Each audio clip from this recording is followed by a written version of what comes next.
Yes, mga kabutya. Dibon tayo ng ito. Beef chop. Ito yung palaypay. Ito yung leg. Ito yung mga ano, na dibon na. Yan, umpisa natin mag-dibon. Pedro, kapaday ka. Yan, Chay. Jahe ka. Ito yung basket eh. Ito, didibon ko lang siya, mga kabutya.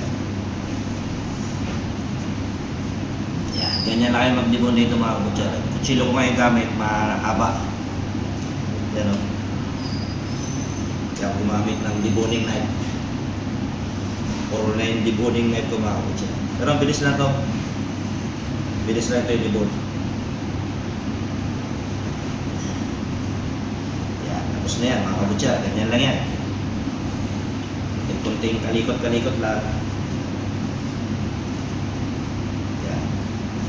Kita niyo yan. Sariwang-sariwa yung mga karni namin dito, mga kabutya. Kita nyo sa ano, pulang-pula talaga. Yan. Yan ang deboning niya. Yan. Ito naman yung ribs niya. Natira. Pwede yung sabaw yan. Kaya hanggang dito na, mga kabutya. God bless.